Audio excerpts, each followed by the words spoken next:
Welcome to How to Build a Tent. This show is not about tent building, but how to make you successful. Today is going to be story time with Have You Heard of These Stories? And we're going to go through 3 of them if we have time. I might ramble on about 1 or 2 of them and not get to the 3rd one. But hopefully we do. I think there's a lot of interesting things going on in the news today, and I wanted to share with you my thoughts and just thinking through all that is going on in the news and how it correlates and relates to you being successful. Before we get into those 3 great stories, you need to know we're part of the Fight, Laugh, Feast network. Go over to the Fight, Laugh, Feast website, fightlaughfeast.com, become a member, put in HtBT in a memo field, and you'll get a sweet mug like this. You can also find me on the social media sites if you want to watch the show. You can find it on How to Build a Tent. Check out YouTube, our How to Build a Tent channel on YouTube. You can also see the live stream, 12 p.m. Pacific. You can email me, matt@howtobuildatent.com. And I would love to hear from you. You can DM me and give me your show suggestions, topics, questions, feedback. If you would like me to come speak, or if you would like to interview me, I'm open to all of those things. I actually have one coming up, which I'm pretty excited about. So you know who you are who invited me. Thank you for that.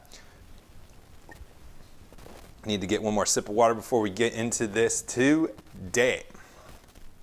The first thing I wanted to talk about today of the story really starts off with a tweet, and it's by a guy named Peter Schiff. Not Adam Schiff, that crazy liberal dude, but this guy's Peter Schiff, pretty smart. Don't always agree with him. He's more of a pessimist for sure. I think he was made popular by one of the people that predicted the crash in 2008, 2009. I'm not sure. I know he has some, he's an investor. I know he has some interest in some gold companies. So whenever someone has interest in gold companies, I feel like they're always trying to sell fear. But beside that, I think he's a really smart guy. I really like a lot of the things he says. He's a contrarian. I love contrarians because they always make you think. He moved down to Puerto Rico because you don't have federal income tax. A lot of people tend to do that when they have a lot of money, is to move down to places like that. And if you are looking for a place to get away from federal income taxes, you might want to check that out as well. I think it's federal income tax. It's a lot of taxes you don't have to pay because they're not a state, they're just a territory. And then you still get a lot of benefits of being an American citizen. You're still an American citizen, but you get a lot of the benefits of being in America country. But you don't have the taxes. So if you're looking for a place to go, check out Puerto Rico. And plus, I hear the weather is not that bad down there. All right, this is what he said in his tweet. Once you concede that capitalism is not working, you have lost the argument. Capitalism must be defended and government called out for its role in corrupting it. And it doesn't really make sense in English because again, this is a tweet. As you can see, I put it up on the screen. Democracy is the problem. If we don't acknowledge that politically incorrect fact, voters will only make it worse. Now, I love this, not just because I was talking about the same thing with that we need to stop trying to spread democracy. I talked about that a few shows ago, but it's nice to see this public figure who he does get around. He gets on the business channels a lot, and a lot of people listen to him. He has a pretty decent sized podcast. And it's just so great to hear other people starting to call out democracy as the problem. Although he's not one of the people that roll with the tide, he's a contrarian. So by definition, not a lot of people are saying this, but it's really true. Democracy is a big problem. And that is one of the things that our founders of this country foresaw and tried to hedge against by creating a republic. And again, I'm sure some of you, well, we are a democratic republic, but that is not the same as a democracy. And democracy is mob rule, and it is what is killing us and hurting us. It is not capitalism. There is always pain in every economic system. Capitalism is no exception to that.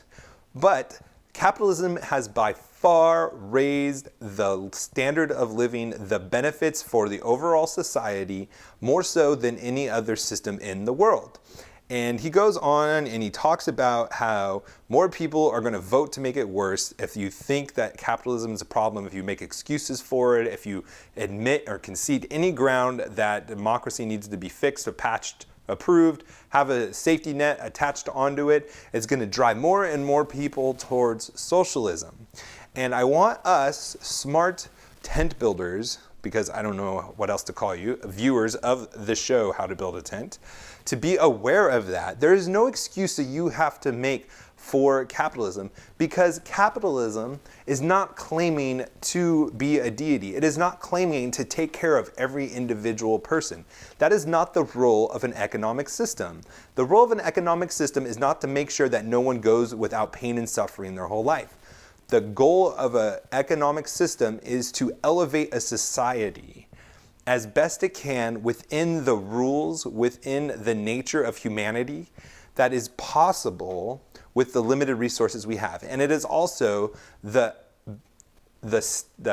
formation or the structure of how we ration limited resources.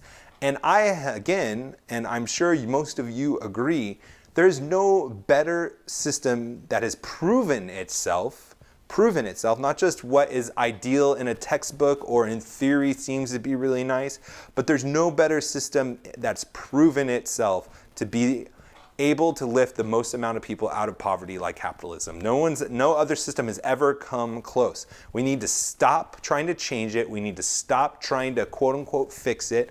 We need to stop making excuses about it and put forward that it is by far the best system that man has ever come up with. And if anyone thinks to challenge it, then they need to show the proof. We have plenty of other tests, quote unquote, in other countries going on today, going on in Europe, Africa, South America, where they need to prove and show with facts that it is better than capitalism. And until they can do that, then they need to shut up and stop challenging capitalism. So that's my Smart Schiff segment. Not, again, Adam Schiff, but Peter Schiff. Really smart guy. You should check him out, follow him. He has some really thought-provoking things to talk about.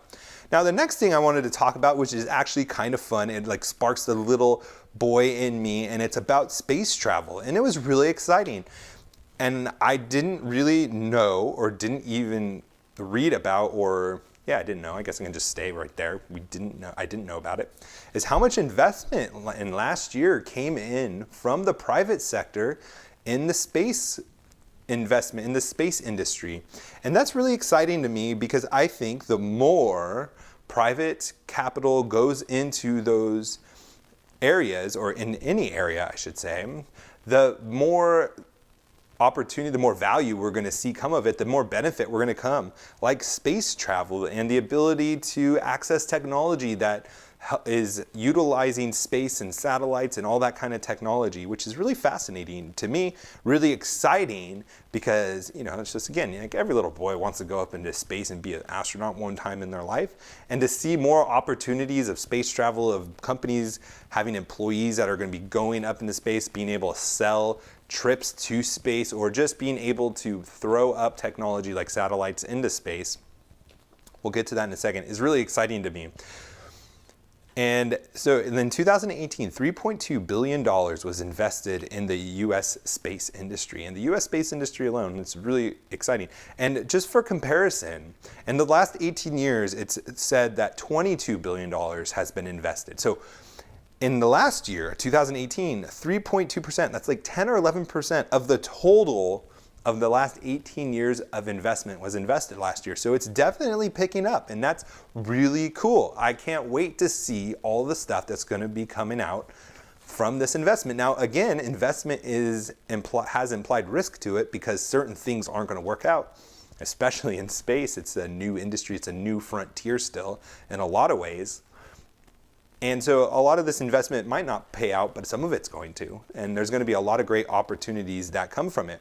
Another exciting point about this is 113 firms total made these investments, and 71 of them have never invested in space before. So there's a lot of companies that are making moves into space and seeing the value that can be possible with new technology coming out and all of those things, that makes it worth it. There's like Boeing, Goldman Sachs, Morgan Stanley, Coca-Cola. The Bank of Japan was one of them that was investing in the US space race. And a lot of interesting players that have a lot to gain, or they think they have a lot to gain from this. So it's going to be really exciting. I think we're going to be entering a really fun time. And I'm like really excited for my kids that are growing up in this time, because when they get to an age it's going to probably be a lot like in the 60s and landing on the 60s, right? Like 60, yeah, it was in the 60s. Kennedy landing on the moon, the space race 60s, right? Someone correct me on that. But it's going to be a lot of that excitement too, of like going to the moon. I'm sure we're going to end up going to Mars. And there's going to be a lot more opportunities in space, and there's going to be that little excitement, something for people, for kids, our kids being able to hold on to. So I'm really excited about that. And they even say that the industry could reach in 2040 $1.1 trillion. And it's just really, all this technology, this investment is going to be getting us there. And there's like companies like OneWeb, Amazon, that they're looking to, and then you think like, oh, space, like how does it apply to me? But they're applying and looking for approval from governments to send like thousands and thousands of low flying, I don't know how you would say it, satellites, low orbit, that's the word, low Earth orbit satellites to offer broadband to remote areas. So there's companies that have a lot to gain by being able to expand the internet and expand high-speed broadband to areas that haven't had it before, because it expands their customer base. And that, again, that's just another element of the digital economy that's coming forward that's really exciting, and that's going to add tremendous value. Just imagine all the remote places that are going to benefit from having broadband, where if you're living in a really expensive place and you've been thinking about moving out into the middle of nowhere or where other people aren't, but you just haven't because it's not viable. Maybe you work at home and you need an internet connection, and now you're going to be able to do that, and you're going to save money by being able to buy a cheaper place and going out where not a lot of people are. And also, for bigger companies looking to invest in foreign countries that aren't developed, don't have infrastructure, this is going to really help a lot too. You know, like Africa has tremendous amount of natural resources, but because of the instability of the government and technology limitations, it's really hard to get those things, and this is going to be helping knock out one of those barriers. Now, the last part that I wanted to hit on in this, and I want to throw out a question to you. Again, please answer the question. Let me know what your thoughts are. Email me, matt@howtobuildatent.com, or DM me on the social media sites, How to Build a Tent. Is NASA is starting to change their strategy as well and their perspective. And here's a quote from the administrator, Jim Bridenstine. He said, "If we can do the things we need to do in low Earth orbit by being a customer, then we can focus on developing capability at the moon, retiring risk at the moon, and then commercializing that activity while we then go on to Mars." It's interesting, they're having a shift from saying like, okay, we can have these companies subsidizing and paying them to help access those low Earth orbit places, eventually the moon, while they go on and explore and use the government funding and the government dollars to explore the far reaches. And then basically it's a chain. So they basically spearhead the way. They do the things that businesses won't invest in because of the risk that there's involved and the unknown payoffs or the uncalculable return rates. Companies aren't going to be throwing billions of dollars into space exploration if there isn't a tangible return that they can see, and it's a consumable risk or a tolerable risk that they can take. And NASA sees that as their role, and then they can bring on private investment to help fund them and to help make up some of those costs and to allow private industry to come in. And this is my question to you, especially you libertarians. Let me know what you think. Do you think that there is a role for government to develop certain industries, certain technologies, like NASA and outer space, that cost too much and that is too much of a risk that private companies, private capital investment firms won't go into because of that, because there's just too much of a risk, or they feel like they're throwing away their money? Is there a role for government to spend money and develop technology and develop industries like the space industry to pave the way and let private firms come in? So is there a role for the federal government to be spending money on the space race, on spending money on development in space, on sciences? It could be on any industry. What is your thoughts on that? Do you think it should all be private industry and the government should be completely out of it?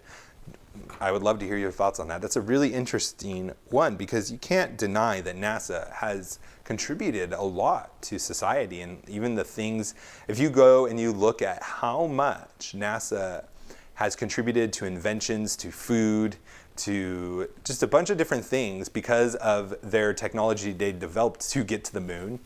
It's absolutely fascinating about the stuff that we still use today. So I'd love to hear your thoughts on that. Please give me an email and just let me know what your thoughts are. Now, the last story I wanted to hit today, and it's kind of a scary thing to me when you think about it, and it's about the Fed and Trump kind of going back and forth at each other. It's really uncharacteristic of a president to do that. And, I guess yeah, all right, so he's playing politics. I get it. He's throwing the Fed under the bus. I don't know if I really agree with him. Actually, I know I don't agree with him that we should continue quantitative easing. I almost said qualitative easing. That's ridiculous.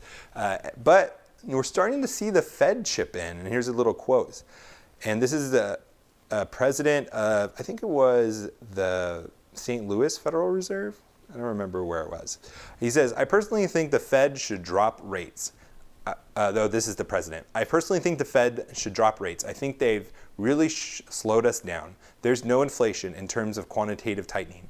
It should actually now be quantitative easing. So quantitative tightening is what they're talking about when they're selling the bonds back into the market and letting them roll off the balance sheet. And that's taking away money in the economy, which is tightening, which is making interest rates go up, which makes the economy slow down. However, Neely, this is the Federal Reserve guy, pushed back on the president's idea about the future policy path, writing that quantitative tightening will probably not affect the economy in any noticeable way. And we're starting to see this battle, this public display, going back and forth of two different visions for the country, one of them by an elected person, Donald Trump, and one of them by a private company called the Federal Reserve, a private bank that has very little oversight to it. And you hear the Ron Pauls of the world, which I only agree with sometimes, talk about auditing the Fed, which I do agree with. We should be taking back control. We shouldn't even have a Fed, I think. And I know that's kind of crazy, but I don't think we really need one. But we have them going back and forth fighting. And the Federal Reserve controls our money. It can throw us into a recession. It can put us into a bubble. It has done that multiple times in the past. And what's really scary is you think about how much control they have. You think about it in terms of the president and the Supreme Court and how much power the Supreme Court has. 9 judges has so much power in determining the place of our country. Think of the destruction they've caused with Roe versus Wade and the slaughter that they have allowed, and how small of a role the founders of our government had for them. I mean, they don't even have an enforcement mechanism. If you don't obey the Supreme Court, what's going to happen? The executive branch is going to prosecute themselves. I mean, you might say well, in Trump age, they'd turn on their boss. But if you think about any other president, Holder would never go against Obama. And I don't think nowadays, now that Trump's kind of cleaning office, that the existing AGs would go against him. But it's amazing how much power these 8 or 9 judges have. 9 Supreme Court judges have. And it wasn't meant to be so. But how much more now that a group of people, economists, at the Federal Reserve, they do have power. And in fact, they have more power, I think, than the Supreme Court does in a lot of respects, because again, the Supreme Court has no enforcement mechanism, really. Who's going to enforce it? It's the executive branch that has to do that with the Attorney General. But the Federal Reserve can make decisions that impact the whole economy instantly. It can make and just from a statement, make your investments drop 5%. Just with a statement. With a roundabout, unclear statement, it can throw the markets positive or negative. That's how much power they have. And they're not elected. And what is their accountability? And I bring that up because we're starting to see them get political. That is, to be arguing and debating with a political figure, our president. That scares me a lot. And it would behoove us, I love that word, behoove us, to start being aware of that and speaking out as much as we can before the Federal Reserve starts becoming more political. We should be condemning that. They shouldn't be saying things. They shouldn't have reactions. Just like the Supreme Court's not supposed to be political, even though they are. They shouldn't be able to be political at all. We should demand that they stop speaking out because we don't want them getting their pride hurt or starting to make political decisions instead of what's best for us. If they're going to have that power, which I don't think they should have, they definitely shouldn't be doing it for political reasons. And if they're starting to act out politically and speak out politically, who is to say when they make a decision to raise rates, lower rates, do quantitative easing, do the opposite, who is to say that they are doing that out of the best interest for us or a political issue or a pride issue? And that's really scary to me. All right, we'll talk to you tomorrow. God bless.